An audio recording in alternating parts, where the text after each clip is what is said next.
pull up.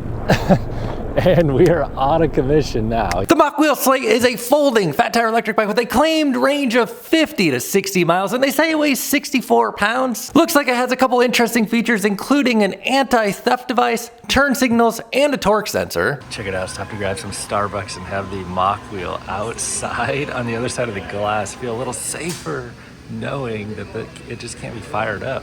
And it's currently on sale for $1,499 in the link below this video in the description box. But do not buy the Mokwheel Slate folding fat tire electric bike just yet. We gotta crack this thing open, take a closer look at it, then take it out for a full review and see what this electric bike is made of.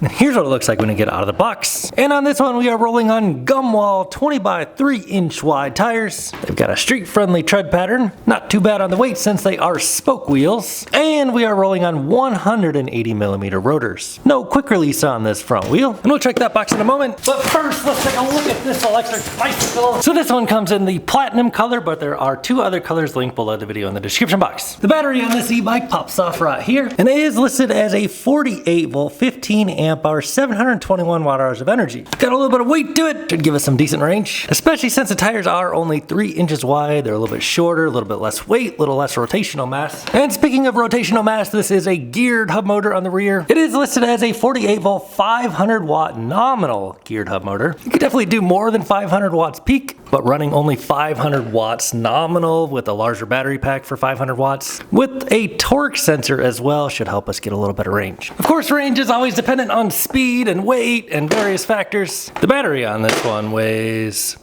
just a tick under 10 pounds.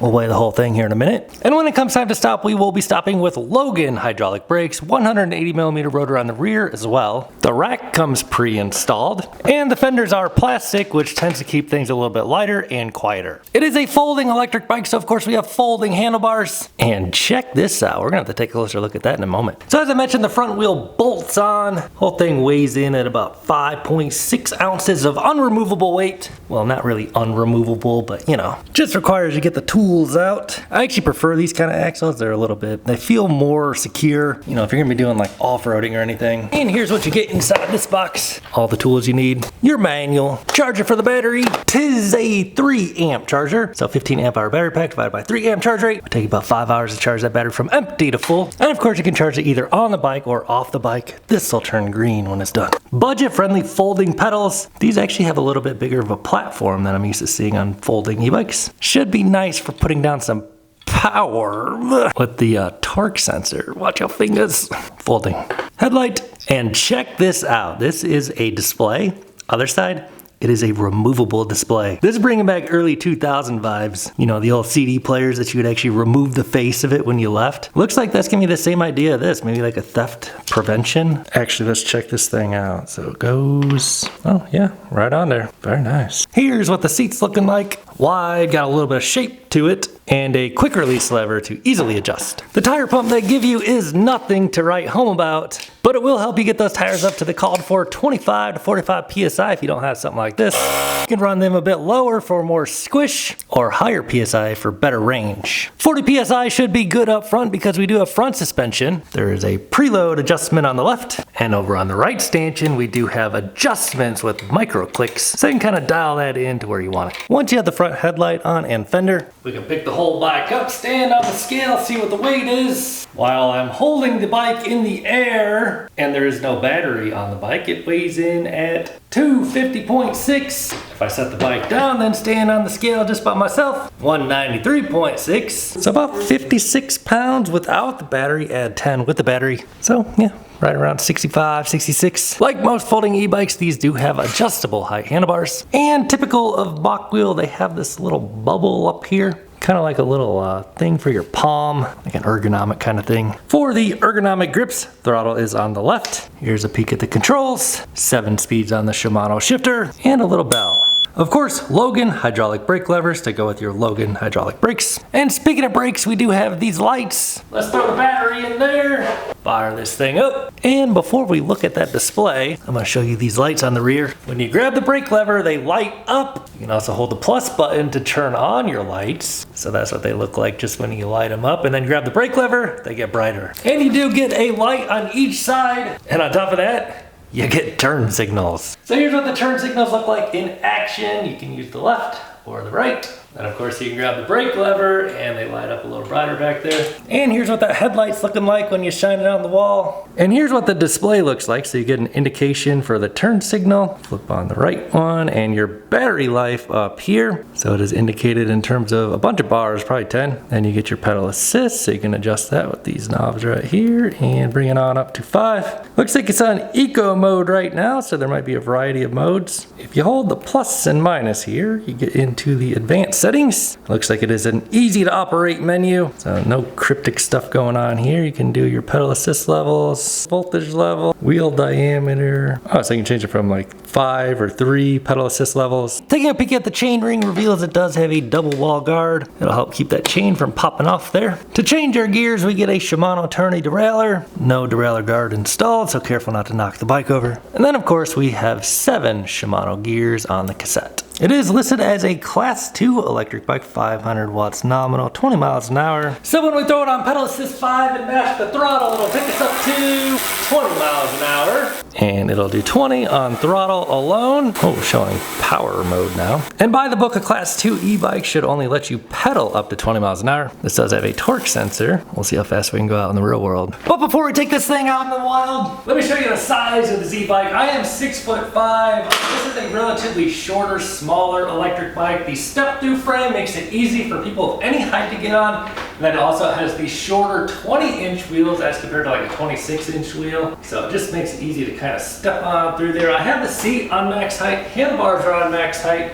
Here's what a 6'5" dude with a 34 inseam looks like getting on this bike and what my pedal stroke would look like on maximum settings. Now of course I can drop that seat height down. Now with the seat height way on down here, get a big old rise on the handlebars, but more importantly, a lower height on the seat. And then of course we can drop the handlebars down. So, you know, this bike can fit people of a wide variety of heights. Here's kind of what everything is looking like on the minimum. Back brake is on the right. Let's see if I'll get some scuff marks in here. So the weight's not too bad for an electric bike. So if you want to compact this thing down, let me show you how easy and how quick that can be. So you just kind of rotate that down, take the keys out, and then there's a latch over on this side.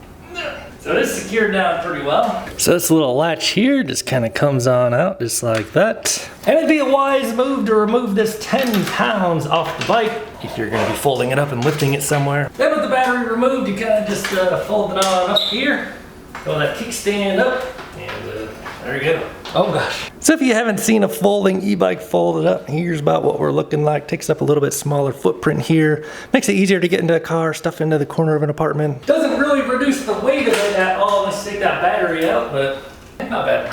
And of course, super easy to unfold. Just watch your fingers. Very secure mechanism here. But it's definitely better to be a little bit tight and secure than loose and, well, you know, going 20 miles an hour. And real quick, just to show you how to remove your CD face here, your CD player tray, pops right off. So I'd say a little bit of theft deterrent there. Can't just power it up.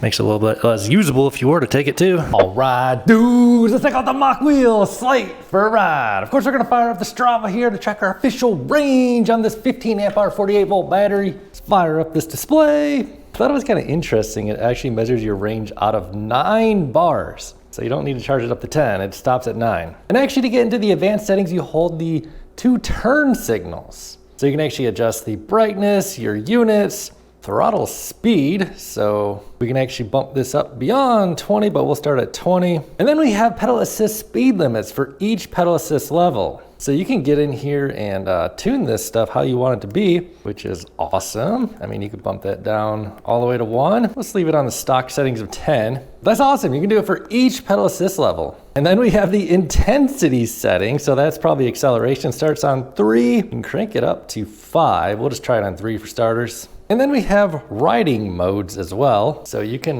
make it do pedal and motor, or motor only, or pedal only. Startup mode. Free mode or safe mode? So super useful settings on the function settings in here, holding the two turn signal buttons. So let's get out of here. And in the elevator, here is how bright the light is there and on the rear. Rolling through the little gerbil tunnel here, you can get a little better feel for that light. So let's go ahead and see how it does on the 20% grade. We'll do throttle only, pedal assist 5, thumb throttle only. I weigh 200 pounds.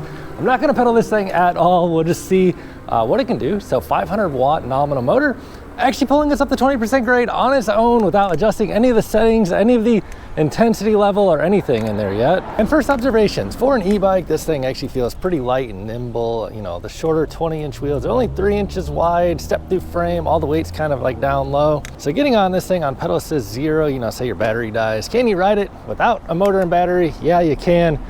This one's all right, man. You can get this thing up to 5, 6, 7 miles an hour pretty easily. But let's go ahead and stop here, put it on pedal assist 1. And so we do have a torque sensor on this bike, meaning the harder you press on the pedals, the more power the bike's gonna give you in proportion to how hard you're pressing. We have 7 speeds on the Shimano shifter. Let's feel out this torque sensor. So you really need to get that on about gear 3 or so here out of the gate. And on pedal assist 1 with the stock settings, it doesn't really make you work that hard for it. Just putting in a little bit of power of my own here, that pedal assist will kick on. So in the settings there, we have the pedal assist 1 speed limit cut off at 10. Typically the way the torque sensor works is they don't really have a speed limit cutoff. You could remove that, you know, if you get in the pedal assist settings, change the 1 over to like 28 or something, then it would help you all the way up to 28. This one will stop giving you power right around 10 on pedal assist 1. So let's go ahead and try this thing on pedal assist 2. That should give us, you know, a little bit more power based on how hard we're pressing on the pedals, and that's pretty much what it's feeling like. A little bump up in power there. Now we also get a new top speed unlocked, so we're going 17 now, pedaling a little bit. Slow down here a bit on pedal assist 2, give it a little bit of power here. So it definitely makes you work for it to kick it on, and then gives you a good little jolt there, getting you going. So being on this bike, I do have the seat on the maximum height, and I am noticing, you know, the pedal stroke is a little bit low for me at 6'5" with the 34 inseam. And at the same time, the handlebars do have a little bit of a stretch to them as well. So kind of reaching out here a little bit. So let's try pedal assist 3. Same deal here, just a little bit less effort required. It doesn't show us anywhere the exact power output that is giving us on this display. I'm gonna bump it down to pedal assist 1 real quick and then try throttle. All right, so throttle will bring us beyond the pedal assist 1 level, taking us up to 18 already. And we caught a light here. Can you see the screen through the polarized lenses? Yes, sure can. Excellent. Now it is on the auto brightness setting. I'm gonna go in there and change it to the maximum brightness, just make sure it stays on the brightest level. So it actually was on the brightest already. Screen brightness is fine, I can see it. And out of the box, thumb throttle will limit you to 20. Then you have to start pedaling to help it a little bit more beyond 20. But it is set as a class 2 e-bike. So will it let us go beyond 20, or do we gotta get into the settings and change stuff? Do have the fenders, so we'll run that puddle over. Torque sensor, let's see, can we pedal beyond 20? Not sure, but let's go in the little landscaping area. So front suspension on this bike is very soft, on the softest setting. I really need to dial that up. But you know, it is nice that it can go very soft to give you a little bit of a squish and padding as you're going off-road. It is a hardtail, so basically the rear end, you're only isolated by that fixed squishy seat as well as a 3-inch wide tire. So let's see if we get this thing beyond 20. Oh no, we can go beyond 20. So it's taking us up to 23. Come on, give me a little bit of juice. What will pedal assist 4 take us up to? Wow, so it's showing 26 on pedal assist 4. Let's try pedal assist 5, although I am kind of starting to run out of gear, pedaling like a madman out here into a headwind. I really just can't keep up at 25. We'll get into settings there and unlock everything in a moment. And we do have a turn signal. So I'll flip on that signal. I can see it is displaying there on the screen. The signal's on. I wonder if the people back there can tell. I'll have my signal on. Let's go for it. Signal is on as indicated there. There's no sort of noise or anything indicating that it's on. So after you complete your turn, don't forget to turn it off. And we got enough power to kind of get out here with traffic just a little bit here. And with everything on the stock settings, let's do a 0 to 20 run here. Ready, go. So 500 watt nominal motor will peak out beyond 500 watts. We got somebody walking into traffic here, and that's about 20. So You know, even though it's not the fastest electric bicycle, you can see we easily we're about to just overtake that dude on the non-electric, not even pedaling. But let's see if we can dial things up just a bit here, getting into the settings and changing that intensity level. Actually, let's change the throttle speed. Let's just increase that on up to whatever. Oh yeah, you can move it all the way up to like, that'll do it. This bike's not going that fast. And we'll change the intensity settings on to 5, the max. My guess is that's not gonna make a huge difference, but let's try it. Go. Oh, actually, I feel like it did. The front end about popped off the ground. 17, 18, 19, 20. And oh, so throttle will actually still cut me off at 20. So changing that intensity to 5 from 3 actually made a noticeable difference on the throttle. Kind of a lot more pep on it. And then to talk about the pedal assist system a little bit more, the torque sensor, I definitely feel like I have to press like kind of hard on this torque sensor for it to kick in. But once it kicks in, then you know you do get that torque sensor effect where the harder you press, the more power it gives you. Compared to other torque sensors I've tried, I'd say, yeah, the sensitivity below putting about 5 pounds of force on there, it just doesn't really do much until you press about 5 pounds of force. Speaking of force, look at the rolls. The torque sensor on this bike is not the greatest torque sensor I've ever experienced. It does work to some degree. Definitely not the most polished, refined torque sensor I've ever tried. So now with the intensity level on 1, let's give this a try on pedal assist 5. Oh yeah, so that dials it way down. So if you want a nice, easy, chill ride that's gonna conserve battery, not throw you out the back or anything, you can turn that intensity level all the way down. And let's see how that affects the pedal assist levels as well. I actually feel like the pedal assist is unaffected by changing it from 5 to 1. So you still get power based on how hard you're pressing on the pedal for the torque sensor, but the throttle sensitivity is dialed way down. Let's see if we can change that throttle speed again. So I think you do that, and then to save it, you press, actually let's take it all the way up. Press the power button to save. So that's save? Oh yeah, there we go. So to save, you have to press the power button. All right, so now we have throttle up to 36. And we'll change the intensity level back to 5, why not? So let's go ahead and give it a top speed run, full throttle. Intensity level's on 5, so we get quite a little pep off the line there. Not pedaling at all. Let's see if it'll take us beyond 20 now with throttle only. Yes, it sure will. So now that we unlocked it, we're just on pedal assist 5, throttling only, and it's taking us up to about 24 on throttle alone. Let's see if it'll go a little faster if I pedal a little bit. So is it gonna go faster? I don't know, man. It seems to be topping out right around 26 according to the onboard speedometer, and 24 according to my GPS speedometer. I'm gonna go ahead and throw that intensity back to 3 where it feels right. So to talk about the pedal assist level sensitivity on this torque sensor a little bit, it's not the most refined torque sensor I've ever tried. I don't know. I feel like last time I reviewed a Mokwheel bike, I had the same thing. So you have to press about 5 pounds of force or so before you feel anything from the torque sensor. And I have it on pedal assist 5 right now, so I feel it giving me just like a little bit of power, you know, about 100 watts. So this feels really nice on the torque sensor right now. And then press just a little bit harder, gives me more power. And well, now the torque sensor is working really well. I feel like back there, it was feeling a little bit more jumpy. Yeah, so maybe there's just a little bit of break-in period on that torque sensor. It feels like it's working way better now than it was a little bit earlier. So this thing really has no business riding in the sand, but let's just go ahead and full throttle it here and see what it can do. The tires, I mean, these are street tires. They're gonna be more efficient riding on the street. They don't have the knobby tread, and then they're just 3 inches wide, but you can kind of, yeah. They don't really hook up too well in the sand, but this is kind of fun. And then, yeah, they're only 3 inches wide, so they're just not really gonna float over the top of the sand like a 4-inch wide tire would. And off-roading, you know, this thing is not meant for off-roading. Keep it on the street, bro. So torque sensor, I will say, is a little bit finicky. Like, sometimes it seems to work better than other times. It's almost like you gotta kind of like warm it up with a few hard pedal strokes, and then it'll be working fine. And check it out. I found a little graveyard over here. Graveyard of scooters. Yep, looks great. I wonder if those batteries still work. And speaking of graveyards, looks like we got some flashing lights up here. I wonder what's happening. Ambulance, not a good sign. And a fire truck with a individual on a stretcher headed towards So rolling into the California incline at the top of that 85-foot cliff, it is showing 9 battery bars remaining.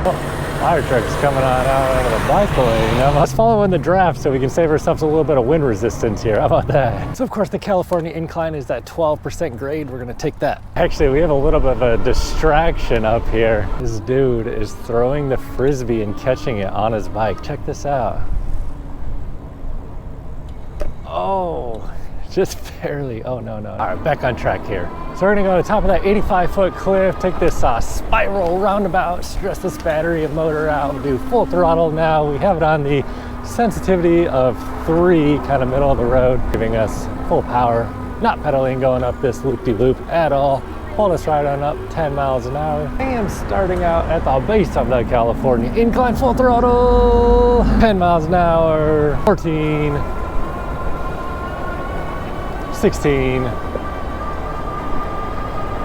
18, not pedaling at all, 19, 20. We do have the speed on throttle unlocked beyond 20. However, holding full throttle, looks like we will top out right at about 20 miles an hour, 21 miles an hour. Oh, not bad at all for a 500 watt motor. Feels decently torquey. But I wonder if going down the California incline we'll be able to hit any higher of a top speed.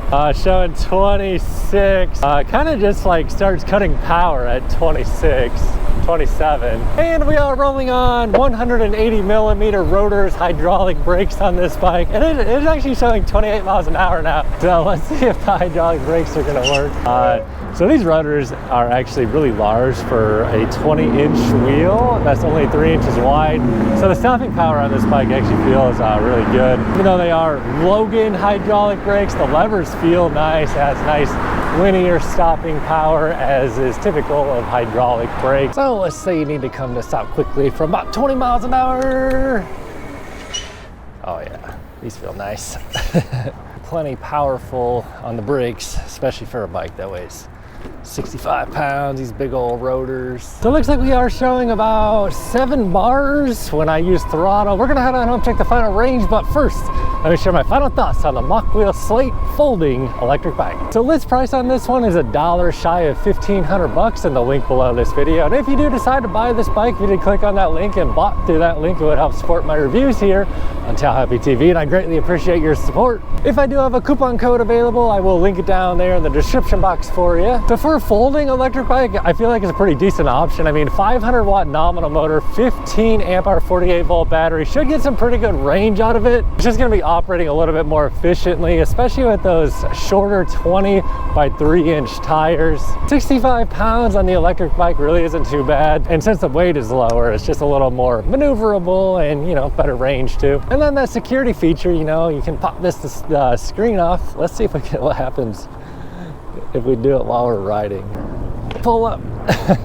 And we are out of commission now. You cannot ride this thing, well, with power without the screen. So little anti-theft, you know, reassurance. You know, I definitely still lock up the bike. Yeah, it pops off like the old CD faces did back in the early 2000s. So let's pop that right back on there, powered on up. Then of course you got the turn signal, so you can kind of indicate where you're going here as you wind and weave wherever you're going. I don't know if people are looking for those or not, but they're on there. All around, not a bad bike at all. Let's head on home, see what the final range is. And we're just about to wrap this ride up at about 18.9 miles an hour, 35-minute ride time, just shy of 12 miles an hour average speed. And let's check out the battery here. So it's a little bit hard to tell how much life you have left there. It says 3, 4, 5, 6, 7 bars out of 9 remaining after a 19-mile ride. That probably feels a little bit optimistic to me, but I mean, it is a little bit more efficient than the typical folding e-bike we ride, and it is a 48 volt 15 amp hour battery pack, so pretty good watt hours on tap there. Come to think of it, you know, this bike does top out at about 25 miles an hour, so that's gonna help get you better range right there as well. Just that difference from like 25 miles an hour to 30 miles an hour, your watt hours per mile goes down a lot. So there you have it. If you do want to get one of these bikes, click on that link down below the video in the description box. Buy it through that link. That'll give you the best price. And also help support my reviews here on Tail Happy TV, and I greatly appreciate your support. However, if this is not the electric bike for you, watch this video next. Catch you over there.